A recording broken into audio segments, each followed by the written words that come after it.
তাহলে কি আজকের এই ভিডিওটি আওয়ামী লীগের জন্য সুসংবাদ হতে চলেছে? প্রিয় দর্শক, তাহলে কি আবারও দেশে ফিরে আসছে শেখ হাসিনা? তাহলে কি শেখ হাসিনার ছেলে জয়ের কথাই সত্য হতে চলেছে? প্রিয় দর্শক শ্রোতা, জানি অবাক হচ্ছেন।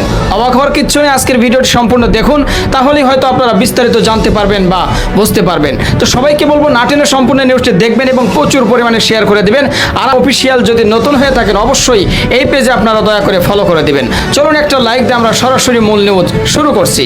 শীঘ্রই দেশে ফিরছি কথাটি লিখেছেন শেখ হাসিনা। এতদিন পর তিনি নিজেই বিবৃতি দিয়েছেন। ছাত্র জনতার আন্দোলনের মুখে গেল 5ই আগস্ট প্রধানমন্ত্রীর পদ থেকে পদত্যাগ করেন শেখ হাসিনা। এরপর সামরিক বিমানে চড়ে ভারত পালিয়ে যান। দেশত্যাগের পর অবশেষে শেখ হাসিনার প্রথম কোনো মন্তব্য প্রকাশ্যে এলো। অর্থাৎ এই প্রথম শেখ হাসিনা একটা মন্তব্য করেছে। এতদিনে কিন্তু তিনি কোনো কথা বলেননি। আচ্ছা, কি বলেছে সেটা আপনাদেরকে চলুন জানাই।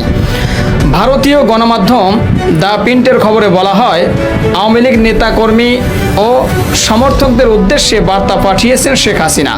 সেই বার্তায় তিনি বলেছেন, যুক্তরাষ্ট্রকে সেন্ট মার্টিন ও বঙ্গোপসাগর দিলে আমি এখনও ক্ষমতায় থাকতে পারতাম। হাসিনার পাঠানো বিবৃতিতে বলা হয়, আমি পদত্যাগ করেছি কারণ লাশের মিছিল আমি দেখতে চাইনি। তারা শিক্ষার্থীদের লাশের উপর দিয়ে ক্ষমতায় আসতে চেয়েছিল, কিন্তু আমি তার অনুমতি দেইনি। এখানে একটা ছোট্ট কথা বলেনি, সেটি হলো তিনি বলতেছে, ভালো করে আপনারা নজর করে শোনেন, একটু ভালো করে শোনেন, হ্যাঁ, কান পাইতে শোনেন। হাসিনার পাঠানো বিবৃতিতে বলা হয়, আমি পদত্যাগ করেছি, আমি পদত্যাগ করেছি, আমি পদত্যাগ করেছি। 3বার বললাম এই কারণ এখন আবার হাসিনার ছেলে জয় বলতেছে তিনি নাকি পদত্যাগ করে নাই। এ ভাই, এই যে ইন্টারনেট বন্ধ করছিল পলক, সকাল বিকাল মনে করেন যে পলকে কথা পাল্টাইছে, এ তো দেখি একই ঘটনা ঘটতেছে। শেখ হাসিনা নিজে কইতেছে আমি পদত্যাগ করছি, অথচ শেখ হাসিনার সওয়াল কয় যে সে পদত্যাগ করে নাই, সে এখনো দেশের প্রধানমন্ত্রী আছে। ভাই বুঝি না কিছু, কোন জায়গায় যে গেরো লাগতেছে ভাই, আমি এই গেরো ছুটাতে পারবো কিনা সন্দেহ। আপনারাও পারবেন না ভাই গেরো ছুটাতে লন। তারপরে কি বলছে সেটা আপনাদেরকে আমি জানাই। শেখ হাসিনা আরও বলেন, আমি এখনও দেশে থাকলে আরও অনেক প্রাণ হারাতো, আরও অনেক সম্পদ নষ্ট হতো। এছাড়া বার্তায় কর্মীদের উদ্দেশ্যে শেখ হাসিনা বলেছেন, ইনশাল্লাহ শীঘ্রই আমি দেশে ফিরছি। এই পরাজয় আমার, কিন্তু এই বিজয় জনগণের। আমি নিজেকেই সরিয়ে নিয়েছি, আমি আপনাদের বিজয়ের মাধ্যমে এসেছি। আপনারা আমার শক্তি ছিলেন, এরপর আপনারা আমায় চাননি, আমি সরে গেছি এবং পদত্যাগ করেছি। তিনি আবারও বলতেছে তিনি পদত্যাগ করেছে, অথচ তার সওয়াল বলে পদত্যাগ করে নাই। আসলে ভুল হয়ে গেল না, কেমন যেন হয়ে গেল না। তার ছেলে আসলে তাহলে মনে হয় যে অন্য কিছু খায়া ভিডিও বানাইছিল। শেখ হাসিনা আরও বলেন, আমার কর্মীরা সেখানে আছেন যারা, আমার কর্মীরা সেখানে যারা আছেন কেউ মনোবল হারাবেন না, আওয়ামী লীগ আবার দাঁড়িয়ে উঠবে। এছাড়া আমার ভাষণ বিকৃতি করা হয়েছে বলে অভিযোগ করেছেন শেখ হাসিনা। তিনি বলেছেন, আমি আমার তরুণ শিক্ষার্থীদের আবার বলতে চাই, আমি কখনোই তোমাদের রাজাকার বলিনি, আমার কথা বিকৃত করা হয়েছে। প্রিয় দর্শক, অনেক দিন যাবতে কিন্তু তিনি পালিয়ে ভারত চলে গেছেন, তো এর মধ্যে কোনো কথাই বলতেছিলেন না। হঠাৎ করে কিন্তু তিনি এই বিবৃতিটা দিয়েছে দ্য টাইমসের একটা ইন্ডিয়ার একটা নিউজ মাধ্যমে।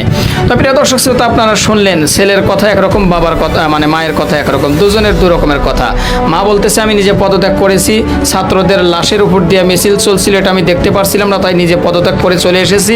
অথচ ছেলে বলতেছে আমার মা পদত্যাগ করেননি, তিনি এখনও সরকার আছেন। অথচ মা বলল আমি আবারও দেশে ফিরবো খুব শীঘ্রই এবং আপনাদের নিয়ে নতুন করে আবারও মাঠে আসবো এবং আবারও দাঁড়িয়ে যাব। তার মানে নতুন করে নির্বাচনে উনি দাঁড়াবেন এবং আবারও সরকার হবেন, এটাই তার প্রত্যাশা। কিন্তু তার ছেলে বলতেছে এখনও তিনি সরকার আছে।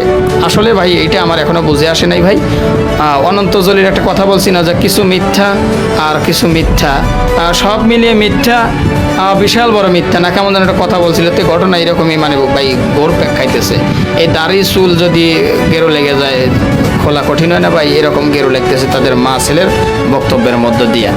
এখন প্রিয় দর্শক শ্রোতা, যাই হোক, যে বিবৃতিটা পাঠাইছে শেখ হাসিনা সেটাই আপনাদের সাথে শেয়ার করলাম। এখন এই ব্যাপারটি নিয়ে যদি আপনাদের কিছু বলার থাকে অবশ্যই আপনাদের মূল্যবান মতামত কমেন্ট বক্সে জানাবেন। আমি অবশ্যই পারলে ভিডিওটি শেয়ার করে সবাই দেখার সুযোগ করে দেবেন। আবারও বলছি, এই পেজটা দয়া করে আপনারা ফলো করবেন। আলহামদুলিল্লাহ প্রায় 4000 ফলোয়ার্স হয়ে গেছে।